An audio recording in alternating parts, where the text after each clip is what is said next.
नागपुर में मीडिया से बातचीत के दौरान राष्ट्रीय ओबीसी महासंघ के अध्यक्ष बबनराव तायवाड़े ने 58 लाख रिकॉर्ड के मुद्दे पर बड़ा दावा किया है।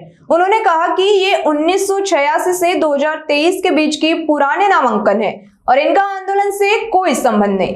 तायवाड़े के मुताबिक 2023 के बाद करीब 20,000 आवेदनों में से 15,000 लोगों को जाति प्रमाण पत्र की वैधता मिली है।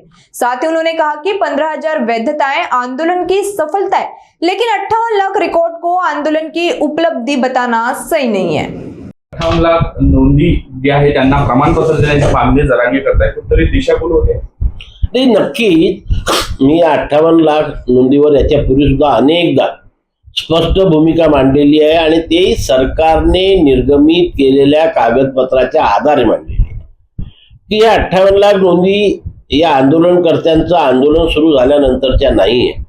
आणि आता तर सरकारने जी आकडेवारी स्पष्ट केली त्याच्यामध्ये सरळ सरळ सांगितलेलं आहे की 1986 ते 2023 या कालावधीमध्ये 37 लाख प्रमाणपत्र निर्गमित करण्यात आले होते। मग या 37 लाख नोंदीचा 58 लाख पैकी आंदोलनाचा आणि याचा काय संबंध आहे? आता नवीन नोंदी सापडल्या का? त्या 86च्या आंदोलनाच्या सापडल्या।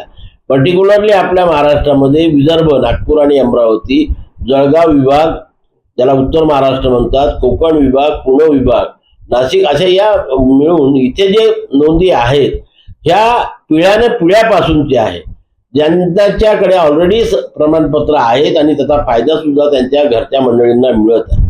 आणि मग त्या नोंदी त्याचा समावेश कशाला करता? यांचं जे यश आहे की मराठवाडा विभागामध्ये 2023 नंतर ज्या 49,000 नोंदी सापडल्या आणि त्याच्या अगेन्स्टमध्ये 3,11,000 प्रमाणपत्र निर्गमित केले, हे आंदोलनाचं यश मी समजू शकतो। आता 49,000 नोंदी सापडल्या, 3,11,000 प्रमाणपत्र मिळाले, मग ते 3,11,000 कसे मिळाले? पण त्या 3,11,000 पैकी व्हॅलिडिटीसाठी किती लोक आले? फक्त 20,000। आणि किती लोकांची व्हॅलिडिटी झाली? 15,000।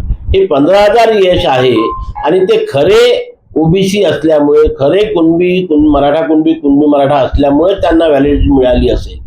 त्यांचं आम्ही स्वागत करतो, कारण ज्या व्यक्तीकडे वडील, आजोबा, पंजोबा, खापर पंजोबा यांच्या शैक्षणिक किंवा महसुली कागदपत्रावर कुणबी मराठ्याची नोंद आहे, त्यांना प्रमाणपत्र देण्यापासून कोणीही थांबवू शकत नाही। ही वास्तविकता आहे आणि म्हणून जी वास्तविकता आहे आणि कास्ट सर्टिफिकेट मिळणं ही एक कंटिन्युअस प्रोसेस आहे। म्हणून आता 14 लाखापैकी 11 लाख हे नवीन प्रमाणपत्र जे उर्वरित महाराष्ट्रामध्ये वितरित केले 23 नंतर, ते आमच्या नातवंड यांना मिळालेले आहे की आजकाल पोरगा पहिल्या वर्गामध्ये जेव्हा प्रवेशाला जातो तेव्हा त्याला कास्ट सर्टिफिकेट मागितल्या जाते। आणि म्हणून माझ्या घरी पहिला मुलगा किंवा मुलगी जन्माला आली असेल, त्याच्या शाळेमध्ये नाव टाकायचं असेल तर ते प्रमाणपत्र काढावं लागते। त्याचा आणि आंदोलनाचा काही संबंध नाही आहे, कारण ही सतत चालणारी प्रक्रिया आहे। आणि म्हणून आता ही मागणी काही पहिल्यांदा नाही होत आहे, वारंवार होत असल्यामुळे आता आमच्या दृष्टीने या आंदोलनामध्ये ते जेवढं गांभीर्य आम्ही सुरुवातीला घेत होतो तेवढं घेण्याचा आता तरी आम्हाला काही वाटत नाही। परंतु त्याच वेळेस आम्ही आमच्या ओबीसी समाजाच्या ज्या संविधानिक मागण्या आहेत त्या मागण्यांच्यासाठी सातत्याने राज्य अधिवेशन, राष्ट्रीय अधिवेशन आणि धरणे आंदोलन करत असतो। याचाच एक भाग म्हणून आज महत्वाची ओबीसी समाजासमोर जी महत्वाची समस्या आहे ती म्हणजे या देशामध्ये होऊ घातलेली जनगणना। या जनगणनेमध्ये केंद्र सरकारने जी 40 प्रश्नांची प्रश्नावली जाहीर केलेली आहे, त्या प्रश्नावलीमध्ये SC ST नंतर जो ओबीसीचा कॉलम असायला पाहिजे तो ओबीसीचा कॉलम त्यांनी त्याच्यामध्ये त्याचा समावेश केलेला नाही। SC ST आणि जात विचारल्या जाणार आहे।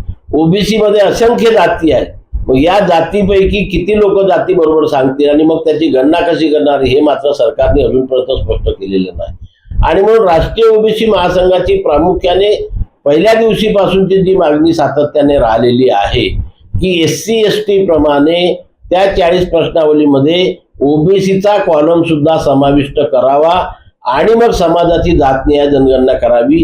या मागणीकरता आता आम्ही सातत्याने देशामध्ये आंदोलनाची भूमिका घेतलेली आहे आणि डिसेंबर महिन्यामध्ये दिल्लीला, कारण हा प्रश्न केंद्र सरकारशी संबंधित असल्यामुळे दिल्लीला रामलीला मैदानावरती या देशातील सर्व ओबीसी समाज संघटित होऊन त्या ठिकाणी आम्ही ठिय्या आंदोलन करणार आहोत आणि केंद्र सरकारला ओबीसीचा कॉलम समाविष्ट करण्याकरता बाध्य करणार आहोत.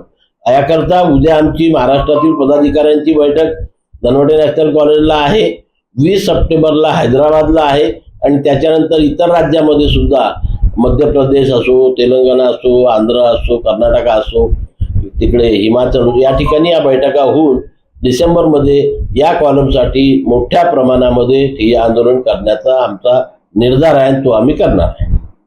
आंदोलन कुठे होणार आहे? आंदोलन तर दिल्लीला रामलीला मैदानावरती ठिय्या आंदोलन होणार आहे.